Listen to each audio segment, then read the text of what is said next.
스가랴서 4장 6절의 말씀을 보겠습니다. 그가 내게 일러 가라사대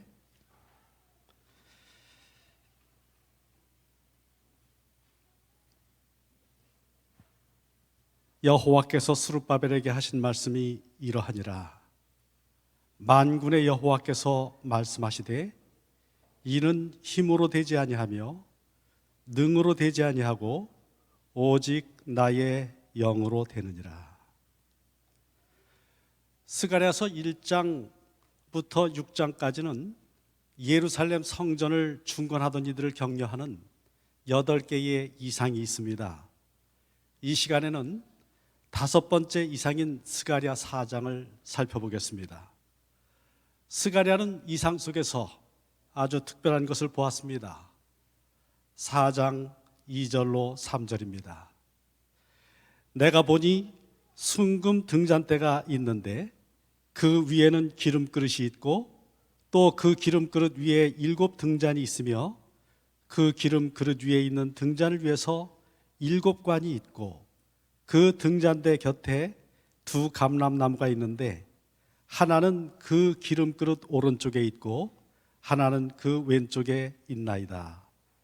12절에서는 금기름을 흘리는 2 금관을 더 보았습니다. 이상의 모습을 파워포인트로 잠깐 보도록 하겠습니다. 제가 설명을 많이 하는 것보다 그냥 보시면은 전체적인 이해를 하리라 생각이 됩니다.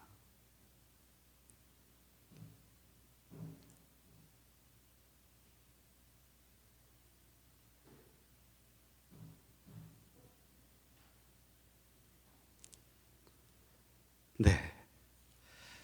4절로 5절의 말씀입니다. 내게 말하는 천사에게 물어 이르되 내 주여 이것들이 무엇이니까 하니 내게 말하는 천사가 대답하여 이르되 네가 이것들이 무엇인지 알지 못하느냐 하므로 내가 대답하되 내 주여 내가 알지 못하나이다 하니. 4장을 보게 되면 여기에 스가랴가 물었다 또는 질문했다라고 하는 말이 3번 나옵니다. 스가랴는 알려는 갈망을 갖고 있었습니다. 그는 자기에게 말하는 천사에게 거듭거듭 질문했습니다. 예수님은 진리를 갈망하는 이들에게 놀라운 귀한 약속을 주셨습니다.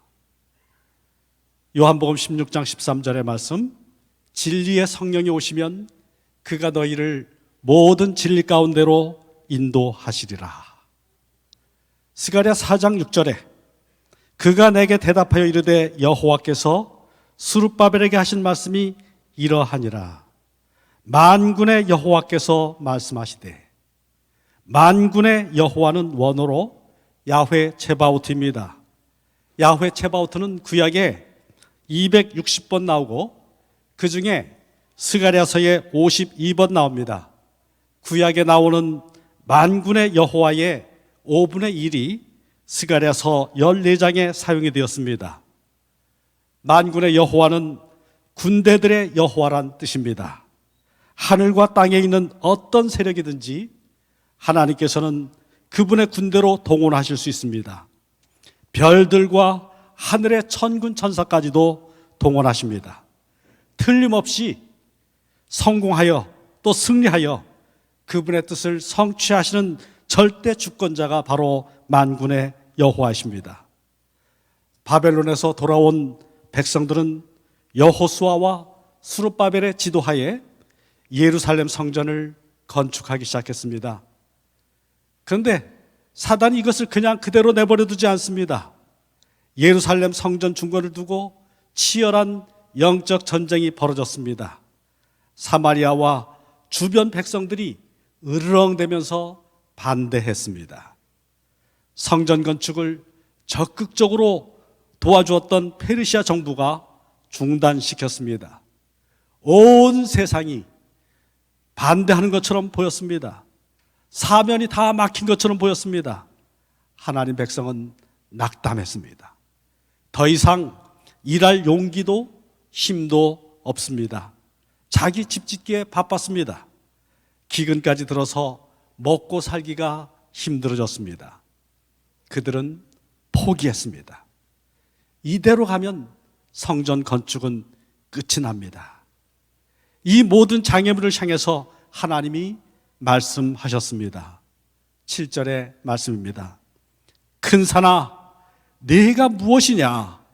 네가 스룹바벨 앞에서 평지가 되리라. 큰 산이 평지가 되듯이 하나님이 성전을 완성시켜 주시는 분입니다. 누구든지 이 산더러 들리워 바다에 던지우라 하며 그 말하는 것이 이룰 줄 믿고 마음에 의심치 아니하면 그대로 되리라. 예수께서 말씀하셨습니다. 만군의 여호와에게 평탄케 하지 못할 산은 존재하지 않습니다. 아직도 사업이 부진할 때, 미래가 전혀 보이지 아니할 때, 모든 것을 포기한 것처럼 보일 때에 만군의 여호와께서 약속하셨습니다. 9절의 말씀입니다. 스룹바벨의 손이 이 성전의 기초를 놓았은즉 그의 손이 또한 그 일을 마치리라. 주전 520년 8월 29일에 학개가 스룹바벨과 대제사장 여호수아에게 성전을 중건하라고 하는 메시지를 전했습니다. 그 후 6개월이 지난 주전 519년 2월 15일에 스가랴의 기별이 증거되었습니다. 515년 3월 성전이 완성되었습니다.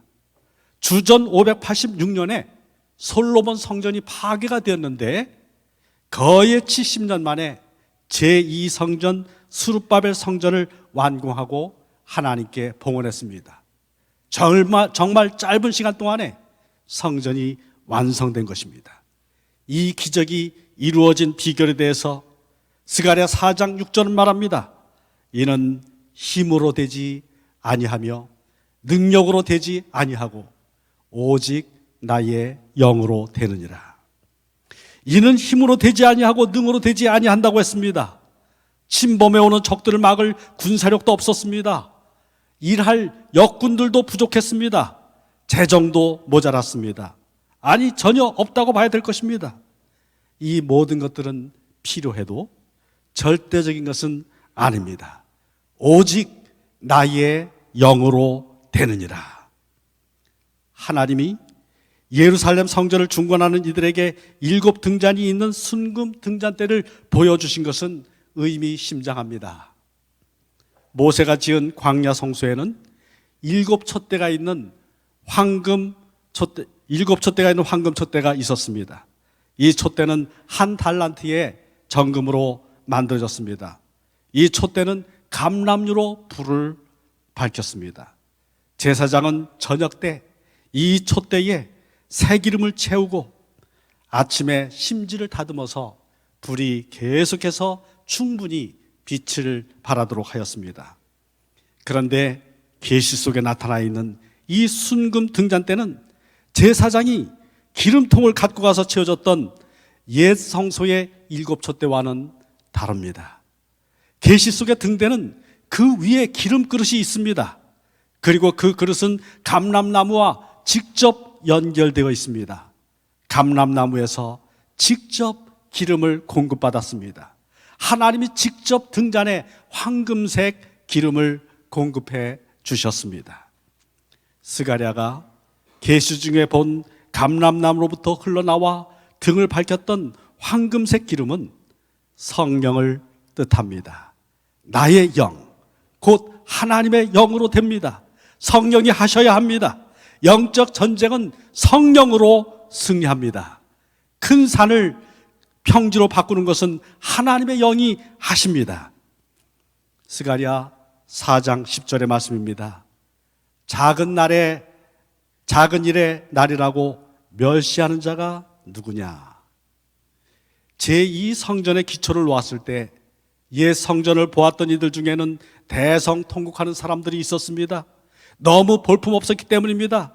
그들의 통곡은 백성들의 사기를 저하시켜서 성전 건축을 포기하도록 만들 수 있는 그와 같은 영향력을 발휘할 수가 있었습니다. 바로 이와 같은 모습을 보면서 학개 2장 3절에 학개는 말했습니다. 이것이 너희 눈에 보잘것없지 아니하냐. 정말 외형적으로 보게 되면, 객관적으로 보게 되면, 사람의 인간의 눈으로 보게 되면 보잘것없습니다. 정말 볼품없고 작은 성전이었습니다. 그러나 영안을 뜨고 본 학개 선지자는 이 성전의 영광을 선포했습니다. 학개서 2장 7절과 9절입니다. 모든 나라의 보배가 이르리니 내가 이 성전의 영광이 충만케 하리라. 이 성전의 나중 영광이 이전 영광보다 크리라. 하늘의 자는 세상의 자와 다릅니다. 세상에서 작은 것이 천국에서는 큰 것으로 측량될 수 있습니다. 세상에서 볼품없는 것이 천국에서는 가장 아름다운 것이 될 수 있습니다. 예수님이 척도입니다. 예수님이 스룹바벨이 건축한 이 작은 두 번째 성전에 오셨습니다. 이 성전 안에서 예수님이 가르치셨고 고쳐주셨습니다. 예수님이 이 작은 성전에 오심으로 나중 영광이 이전 영광보다 더 컸습니다. 스가랴 4장 7절 후반부의 말씀입니다. 그가 머릿돌을 내놓을 때에 무리가 외치기를 은총 은총이 그에게 있을지어다. 머릿돌은 건물의 완성을 알리는 돌입니다. 이 건물을 하나님께 봉헌하고 완성해서 봉헌할 때에 백성들의 외치는 소리가 들립니다. 백성들은 이렇게 외칠 것입니다. 은총 은총이 그에게 있을지어다. 은총은 무엇입니까? 보상이나 대가가 아닙니다. 순수한 하나님의 선물입니다. 사람의 능력으로가 아니라 여호와의 영으로 성전이 완성된 것입니다. 그렇기 때문에 그들은 은총 은총하고 외쳤습니다.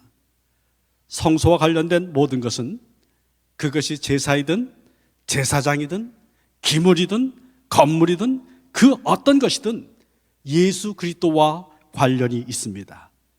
예수님이 성전입니다. 사도 요한은 성소 관련 용어를 사용해서 예수님의 성육신을 표현했습니다.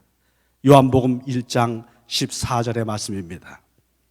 말씀이 육신이 되어 우리 가운데 거하심에 우리가 그의 영광을 보니 아버지의 독생자의 영광이요 은혜와 진리가 충만하더라. 거하심의 원어인 스케노는 하나님의 임재의 영광인 세키나가 머무셨던 구약의 성전을 가리키는 말입니다. 바로 구약의 그 성막, 하나님의 영광이 가득하였었던 것처럼 인간 모세가 완성된 그 성막 안에 하나님의 영광 가운데 영광 때문에 들어가지 못했었습니다. 그런데 바로 하나님이신 예수 그리스도께서 육신의 장막으로 하늘 영광을 가리시고 인간 중에 거하셨습니다. 바로 인간 중에 거하신 성소 예수에 대해서 요한복음 1장 16절은 말합니다. 우리가 다 그의 충만한 데서 받으니 은혜 위에 은혜로라. 은혜 위에 은혜라고 하는 말씀은 우리가 이미 읽은 것처럼 은총이라고 하는 표현과 동일한 것입니다. 스룹바벨 성전을 향해서 말한 은총이 그에게 있을지어다 라는 말씀은 은혜 위에 은혜이신 산 성전인 예수 그리스도를 통해서 온전히 성취가 되었습니다. 우리는 은혜, 오직 은혜로 구원을 받습니다. 예수님은 승천하셔서 하늘 성소에서 대제사장으로 봉사하고 계십니다. 하늘 성소에서 이루어지는 재림전 심판은 성도를 위한 심판입니다. 성도에게 불멸과 영광의 왕국을 주시기 위한 봉사입니다. 영광의 왕국이 시작되기 전이라고 할지라도 우리는 은혜의 왕국에서 천국의 신선함과 생명력을 맛보면서 살 수가 있습니다. 스가랴가 대답하는 천사에게 질문했습니다. 스가랴서 4장 11절 12절입니다. 내가 그에게 물어 이르되 등잔대 좌우의 두 감람나무는 무슨 뜻이니까 하고 다시 그에게 물어 이르되 기름을 흘리는 두 금관 옆에 있는 이 감람나무 두 가지는 무슨 뜻이니까?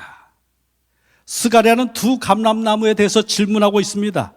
구체적으로 그 질문 속에는 금관 속으로 황금빛 감람류를 공급하는 감람나무의 두 가지에 대한 질문이 들어 있습니다. 천사의 대답을 들어보겠습니다. 14절입니다. 이르되 이는 기름 부음 받은 자 둘이니 온 세상의 주 앞에 서 있는 자니라 하더라. 이스라엘에서 기름 부어 구별한 두 가지의 직분이 있습니다. 제사장과 왕입니다. 계시에서 천사가 말한 두 사람은 대제사장 여호수아와 총독 스룹바벨을 가리킵니다. 이 두 사람은 온 세상의 주 앞에서 봉사하는 사람들입니다. 이 두 사람을 통해서 성전 중건이라고 하는 위대한 성령의 대역사가 벌어졌습니다. 대제사장 여호수아와 스룹바벨 총독은 메시아를 예표하는 사람입니다. 스룹바벨은 다윗의 후손이고 복음서의 예수님 족보에서 예수님의 조상입니다. 두 인물은 제사장과 왕이신 예수님을 예표합니다. 스가랴서 6장 12절 13절은 왕이신 동시에 제사장이신 예수님에 대해서 이렇게 말했습니다. 만군의 여호와께서 이같이 말씀하시되 보라 싹이라 이름하는 사람이 자기 곳에서 돋아나서 여호와의 전을 건축하리라. 그가 여호와의 전을 건축하고 영광도 얻고 그 자리에 앉아서 다스릴 것이요 또 제사장이 자기 자리에 있으리니 이 둘 사이에 평화의 의논이 있으리라. 하늘로 승천하셔서 왕과 제사장의 직분을 동시에 가지신 예수님이 하신 첫 번째 일은 성령을 보내신 것입니다. 사도행적 38쪽의 말씀입니다. 하늘문으로 들어가신 그리스도는 천사들의 경배를 받으시며 보좌에 오르셨다. 이 예식이 마쳐지자마자 성령은 풍성하게 제자들에게 쏟아져 내렸다. 오순절 성령 강림은 구주의 취임식이 끝났다는 하늘의 통보였다. 그분은 당신의 약속에 따라 하늘로부터 성령을 그의 제자들에게 보내셨는데 이것은 왕으로서 하늘과 땅의 모든 권세를 받은 분이요 따라서 그의 백성을 위해 기름 부음을 받은 분이시라는 것을 증거했다. 예수님은 어떻게 재림을 준비해야 하는지 스가랴 4장의 교훈을 빌어서 말씀하셨습니다. 마태복음 25장 1절부터 13절에 신랑을 맞으러 나간 열 처녀의 비유가 바로 그것입니다. 실물교훈은 예수님의 많은 비유들을 다루고 있는 영감적인 책입니다. 이 책은 맨 마지막이 바로 열 처녀의 비유에 대한 설명으로 끝이 납니다. 실물교훈 408쪽의 말씀입니다. 비유 가운데 열 처녀가 다 신랑을 맞기 위하여 나아갔다. 모두가 다 등과 기름 담을 그릇을 가지고 있었다. 처음 얼마 동안은 그들 사이에 별다른 차이를 볼 수 없었다. 이와 같이 그리스도의 재림 바로 전에 사는 교회도 그러하다. 모든 사람이 다 성경의 지식을 가지고 있고 그리스도께서 오실 때가 가까웠다는 기별을 들었으며 그분이 오실 것을 확신하며 기다리고 있다. 그러나 비유 가운데 나타나는 일들을 오늘날에도 볼 수 있다. 기다리는 시간에 우리의 마음은 시험을 받는다. 보라 신랑이로다 맞으러 나오라고 부르짖을 때에 준비되지 못한 사람이 많을 것이다. 정말 두려운 말씀입니다. 그들은 등은 가졌지만 기름 그릇에 기름을 갖고 있지 않다. 그들은 성령이 결핍되어 있다. 기름을 갖고 다니는 데는 한계가 있습니다. 유조차를 가지고 다닌다고 해도 언젠가는 바닥이 납니다.